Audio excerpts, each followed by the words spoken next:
ஓம் சாய்ராம். சாய் அன்பர்கள் அனைவருக்கும் என் அன்பு வணக்கங்கள். பாபாவினுடைய அருளோடு இந்த நாள் இனிய நாளாக அமைய வாழ்த்துக்கள். இன்னைக்கு வியாழக்கிழமை, குருவாரம். பாபாவை எல்லா பக்தர்களும் மனசார வேண்டி வணங்க ஒவ்வொருத்தருடைய கோரிக்கையும் நியாயமா இருக்கிற பட்சத்தில் நிச்சயமா உடனுக்குடன் பாபாவால் தந்தருளப்படும். நம்மளோட வேண்டுதல் எப்படிப்பட்டது அப்படிங்கிறது தான் முக்கியம். நமக்கான தேவை என்னவோ அதை ஒரு தாய் தன் குழந்தைக்கு தந்தருவதை போல் நம்மளுடைய சத்குரு சாய்நாதர் நமக்கு தந்து அருள் புரிவார். நாம் பாபாக்கு கொடுக்க வேண்டியதெல்லாம் ரெண்டு விஷயம்தான்: நம்பிக்கை, அதோடு பொறுமை. பஞ்சபூதங்களையும் பாபா தன் கட்டுப்பாட்டுக்குள்ளே வச்சிருப்பாருன்னு சொல்லி சாய் சச்சரிதத்தில் ஒரு அத்தியாயத்தில் வரும். நாம் பாபாவை கோவிலில் போய் தான் வணங்கணும்னு இல்லை, வானத்தை பார்த்து வணங்கினாலும் பாபா அருள் புரிவார். நீங்கள் எங்கே இருக்கிறீங்களோ அந்த இடத்துல இருந்த மாதிரியே வானத்தை பார்த்து பாபா அப்படின்னு சொல்லி நீங்கள் வணங்கினீங்கன்னா அவருடைய அருள் ஆசீர்வாதம் நிச்சயமாக உங்களுக்கு வந்து சேரும். அதற்கு அடுத்தபடியாக நிலம், மண்ணை தொட்டு வணங்கினாலே போதும், பாபாவை வணங்கினதுக்கு சமம். என்னென்னா நீங்கள் பூமியை தாயாக மதிக்கிறீங்க, அதே போல தான் நம்மளுடைய சாயும் நமக்கு தாய் மாதிரியானவர். சச்சரிதத்தில் ஒரு பக்தருடைய குழந்தைக்கு உடம்பு முடியாமல் போயிருக்கும். அவர் நானா சாஹிப் சாந்தோர்கர் கிட்ட பாபாவினுடைய உதி இருந்தால் வாங்கிட்டு வர சொல்லி இன்னொரு பக்தர்கிட்ட கேட்டிருப்பார். அவர் போய் அவர்கிட்ட கேட்கும்போது, இப்போதைக்கு என்கிட்ட உதி கையிருப்பு இல்லை அப்படின்னு சொல்லி, இருந்தாலும் பாபாவை நினச்சி அவர் ஒரு ரயில்வே ஸ்டேஷனில் இருப்பார், அந்த இடத்துலையே நின்ன மாதிரியே பாபாவை வேண்டி தரையில் மண்ணில் இருந்து ஒரு ஒரு ஒரு ஒரு விபூதி மாதிரி அதை எடுத்து அவருடைய மனைவியினுடைய நெற்றியில் இடுவார். நீங்கள் கவனித்து பார்த்தீங்கன்னா தெரியும், அவர் மனைவியுடைய நெற்றியில் தான் இடுவார். ஆனால் பாபாவை நினச்சி அவர் இதை இட்டதுனால அந்த மண் உதியாக மாறுது. அதே நேரம் அவர் மனைவி நெற்றியில் இட்ட அந்த மண் உதியாக அந்த குழந்தைக்கு போய் சேருது. அந்த குழந்தை அந்த நிமிஷமே உடல் நலம் சரியாக ஆகிறத அந்த பக்தர் வந்துட்டு உணர்றாரு. இது மாதிரி மண்ணை கூட நீங்கள் பாபாவாக நினச்சி வணங்கினா கண்டிப்பாக அதுவும் உங்களுக்கு உதவி செய்யும். அடுத்தபடியாக நீர். உங்களுக்கு என்ன கோரிக்கை இருந்தாலும் சரி, உடம்புல வியாதி இருந்து குணமாகணுமா, மனசில் வேதனை இருந்து குணமாகணுமா, எதுவாக இருந்தாலும் சரி, உங்கள் வீட்டில் பூஜை அறையில் பாபா படத்துக்கு முன்னால் ஒரு டம்ளரில் தண்ணியை வச்சுட்டு பாபாவை கண்ணை மூடி மனசார பிரார்த்தனை பண்ணுங்க. பிரார்த்தனை பண்ணி முடித்ததுக்கப்புறமா பாபாவினுடைய அருள் அந்த நீரில் முழுமையாக நிரம்பி இருக்கும். அதை எடுத்து நீங்கள் குடித்தா போதும், அது மனவியாதியாக இருந்தாலும் சரி, உடல் வியாதியாக இருந்தாலும் சரி, சோர்வாக இருந்தாலும் சரி, எல்லாமே விலகும். உங்களுக்கு அந்த க்ஷணம் தொட்டு உள்ளுக்குள்ள ஒரு புத்துணர்ச்சி பிறக்கும். அது உங்களை நல்ல நிலையில் வைக்கும். அதே போல தான் காற்று. இந்த விஷயத்தில் நீங்கள் பார்த்தீங்கன்னா, நீங்கள் சுவாசிக்கக்கூடிய ஒரு மூச்சும் நீங்கள் பாபா பாபான்னு சொல்லி பாபாவை மனசால நினச்சி நீங்கள் மூச்சை இழுத்து மூச்சை விடும்போது ஒவ்வொரு மூச்சிலையும் நீங்கள் பாபாவை உணர முடியும். அதே போலத்தான் திருநீர். பாபாவினுடைய உதி அப்படிங்கிறது எங்கேருந்து கிடைக்குதுங்களா தெரியுங்களா? 5வது நெருப்பு. நெருப்புலேருந்து கிடைக்குது. பாபாவினுடைய ஷீரடிக்கு போனீங்கன்னா பாபா வாழ்ந்த மசூதி இருக்கும். இப்போது அந்த மசூதியை துவாரகா மாயி அப்படின்னு சொல்லி அழைப்பாங்க. உள்ளே நீங்கள் நுழைஞ்சிங்கன்னா, உள்ளே நுழையும் போதே இடது கை பக்கம் பார்த்தீங்கன்னா பாபா உபயோகப்படுத்திய அடுப்பு இருக்கும். பாபா அரைக்கிறதுக்கு உபயோகப்படுத்தின அந்த அரவ கல் இருக்கும். நேராக பார்த்தீங்கன்னா நிம்பார்னு சொல்லுவாங்க. பாபா சாஞ்சு உட்காரக்கூடிய அந்த இடத்த பார்க்கலாம். அதுக்கும் வலது கை பக்கத்தில் பார்த்தீங்கன்னா பாபா ஒரு கட்டை மாதிரி இருக்கும், அதில் கையை வச்சு சாஞ்சு உட்கார்ற இடம்.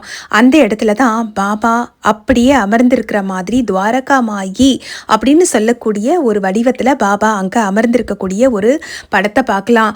நீங்கள் நிஜமாகவே சொல்கிறேன், நான் ஷீரடிக்கு போய் பார்த்த அனுபவத்தில் சொல்கிறேன், அங்கே போய் நீங்கள் நின்னீங்கன்னா அந்த படம் நிஜமாவே பாபா உட்கார்ந்துருக்கக்கூடிய அந்த தன்மையில் இருக்கும். நிஜமாக நாம் ஒரு சாய் டிவோட்டியாக இருந்தோன்னா அந்த படத்தை பார்க்கும்போது நமக்கு கண்ணிலேருந்து கண்ணீர் கொட்டும். எனக்கும் அந்த அனுபவத்தை நான் பெற்றேன். ஏன்னா பாபா அப்படியே அங்கே தத்ரூபமாக உட்கார்ந்துருக்கிற மாதிரியான அமைப்பில் அந்த படம் இருக்கும். அது நிஜமாக படம் இல்லைங்க. பாபா அங்கே அமர்ந்திருக்கிறார். அதை உங்களால் நிச்சயமாக உணர முடியும்.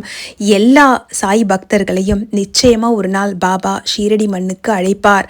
அந்த துவாரகா மாயில் பாபா அமர்ந்திருக்கக்கூடிய காட்சியை நீங்கள் பார்க்கும்போது நான் இன்னைக்கு அனுபவித்து சொன்னேன் இல்லைங்களா, பாபாவை தத்ரூபமாக அங்கே உணர முடிஞ்சுதுன்னு.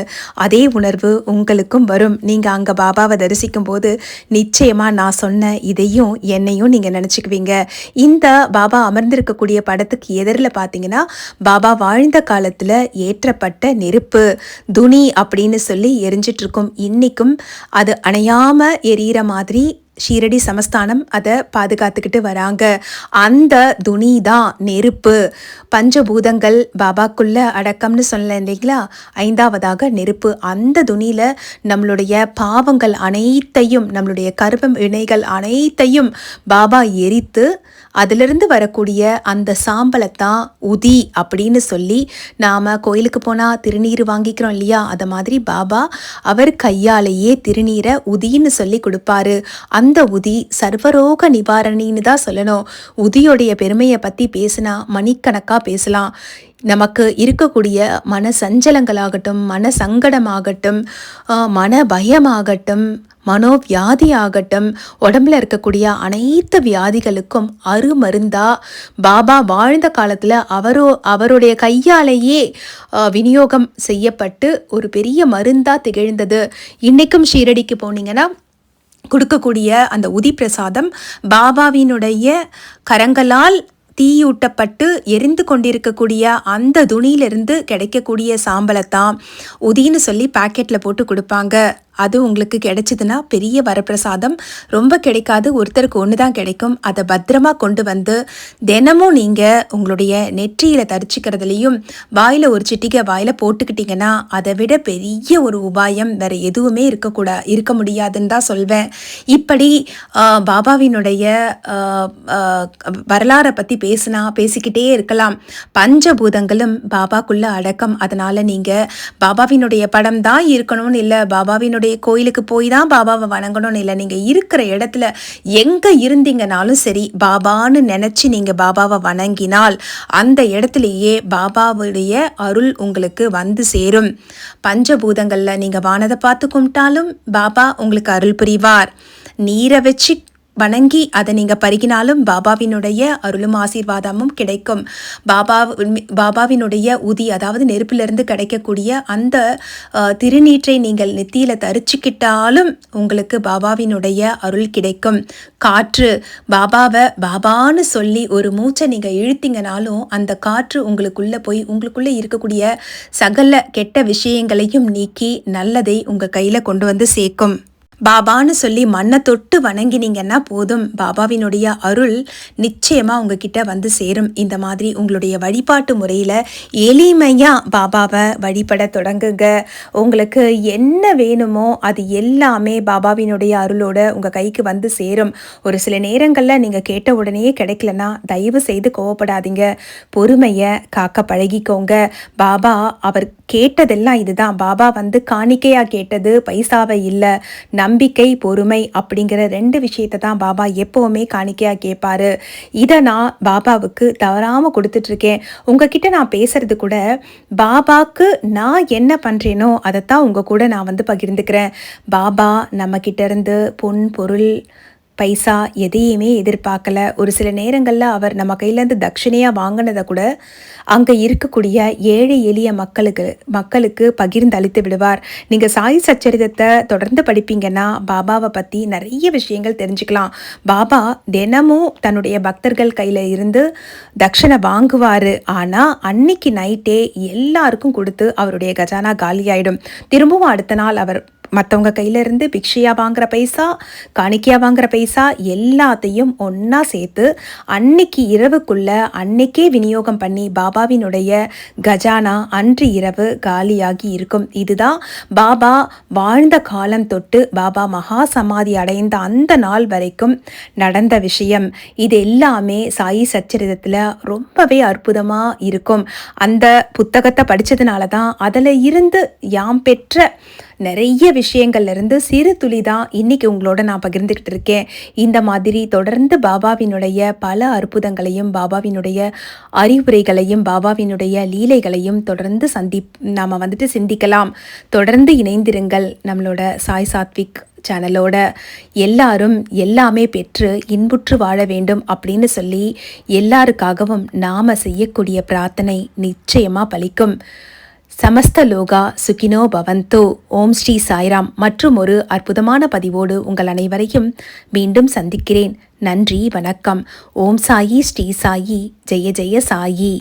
சாய்ராம்.